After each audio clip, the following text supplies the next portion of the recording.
And that's how you right size it for company size, right? Obviously, a small company can't spend what Coke spends, but a small company doesn't need to spend what Coke spends. The mistake I find small companies generally make, and we do have a lot of very small companies that advertise on LinkedIn, generally tech and finance companies, but we have quite a bit of small company business. It's actually the biggest part of our business, is they don't reach enough people even given their budget. So they'll generally choose a tightly targeted campaign with high frequency, when in fact the data I've seen would say that if you had broader targeting with kind of like one frequency or really reach, you'd get better results. In fact, the correlation between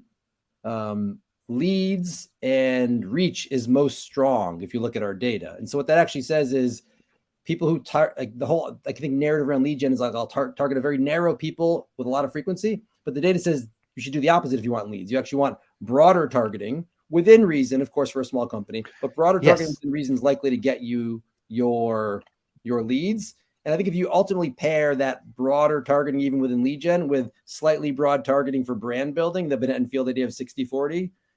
or what we call kind of like people who haven't seen it as a cold member or a cold lead, and then people who haven't seen messages as a warm lead, that combination, ultimately, I've seen in our data, big or small, produces